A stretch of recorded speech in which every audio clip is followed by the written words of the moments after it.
ನಂದಿನಿ ಅನ್ನೋದು ಒಂದು ರೀತಿ ಕನ್ನಡಿಗರ ಆಸ್ಮಿತೆ. ಸೊ ನಂದಿನಿ ಅನ್ನೋದು ಹಾಲಿನ ಪ್ರಾಡಕ್ಟ್ ಅಲ್ಲ, ಹಾಲಲ್ಲ, ಅದು ನಮ್ಮ ಆಸ್ಮಿತೆ, ಕನ್ನಡಿಗರ ಆತ್ಮಗೌರವ. ಈ ಹಿಂದೆ ನಂದಿನಿ ವಿಚಾರದಲ್ಲಿ ಸೇವ್ ನಂದಿನಿ ಅನ್ನುವಂಥ ಅಭಿಯಾನನೇ ಶುರುವಾಗಿತ್ತು.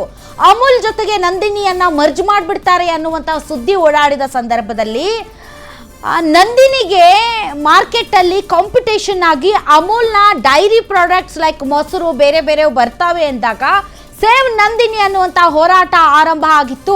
ಆಗ ಕನ್ನಡಿಗರ ಆತ್ಮಗೌರವ ಮಾರಾಟಕ್ಕಿಲ್ಲ, ನಮ್ಮ ಸ್ವಾಭಿಮಾನವನ್ನ ಅಡುಬಿಡಲು ಸಾಧ್ಯವಿಲ್ಲ, ನಂದಿನಿ ಕನ್ನಡಿಗರ ನಾಡಿ ಮಿಡಿತ ಅಂತ ಅಬ್ಬರಿಸಿ ಬೊಬ್ಬಿರಿದಿದ್ರು DK ಶಿವಕುಮಾರ್ ಅವರು. ಅದು ಕೂಡ ಕಾಂಗ್ರೆಸ್ಗೆ ಪ್ಲಸ್ ಪಾಯಿಂಟ್ ಆಗಿತ್ತು. ಆಗಿನ ಸಂದರ್ಭದಲ್ಲಿ ಬಿಜೆಪಿ ಆಡಳಿತ ಇದ್ದಂತ ಸಂದರ್ಭದಲ್ಲಿ ಅಮಿತ್ ಶಾ ಅವರು ಕೊಟ್ಟಂತಹ ಹೇಳಿಕೆ ಒಂದ್ ಸ್ವಲ್ಪ ರಿವರ್ಸ್ ಆಗೋ ತರ ಲಕ್ಷಣಗಳು ಕಂಡು ಬಂದಂತ ಸಂದರ್ಭದಲ್ಲಿ ಇದೇ DK ಶಿವಕುಮಾರ್ ಅವರು ನಂದಿನಿ ಕನ್ನಡಿಗರ ನಾಡಿ ಮಿಡಿತ, ನಮ್ಮ ಸ್ವಾಭಿಮಾನವನ್ನ ಅಡುಬಿಡೋದಕ್ಕೆ ಸಾಧ್ಯವಿಲ್ಲ ಅಂತ ಹೇಳಿದ್ದರು. ಈಗ ನಂದಿನಿಗೆ ಯಾವುದೇ ರೀತಿಯಾದಂತಹ ಧಕ್ಕೆ ಬಂದಿಲ್ಲ, ಬದಲಾಗಿ ನಿಮ್ಮೆಲ್ಲರ ಅಚ್ಚುಮೆಚ್ಚಿನ ಮೆಟ್ರೋ BMRCL ಮಳಿಗೆಗಳನ್ನು ಸ್ಥಾಪಿಸ್ತಾ ಇದೆ. ಅದರಲ್ಲಿ ನಂದಿನಿಗೆ ಅವಕಾಶ ಇಲ್ಲ ಅನ್ನೋದು ಬೆಳಗ್ಗೆಯಿಂದಲೂ ಕೂಡ ಸಿಕ್ಕಾಪಟ್ಟೆ ದೊಡ್ಡ ಮಟ್ಟದ ಡ್ರೈವ್ ನಡೀತು.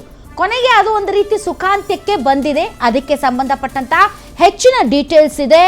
ಅದೇ ರೀತಿ ಮುಸ್ಲಿಮರನ್ನ ನಾನು ಆಲಿಂಗನ ಮಾಡೋದಿಲ್ಲ, ಮುಸ್ಲಿಮರು ಅನ್ನೋದಕ್ಕಿಂತ ಮೊಘಲರನ್ನ ನಾನು ಆಲಿಂಗನ ಮಾಡೋದಿಲ್ಲ.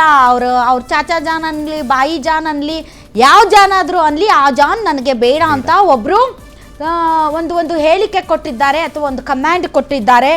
ಮತ್ತೊಂದು ಕಡೆ ನನಗೆ KPCC ಅಧ್ಯಕ್ಷ ಸ್ಥಾನ ಕೊಟ್ಟರೆ ನನಗೆ ಬೇಡ ಅಂತ ಸತೀಶ್ ಜಾರಕಿಹೊಳಿ ಅವರು ಹೇಳಿದ್ದಾರಂತೆ.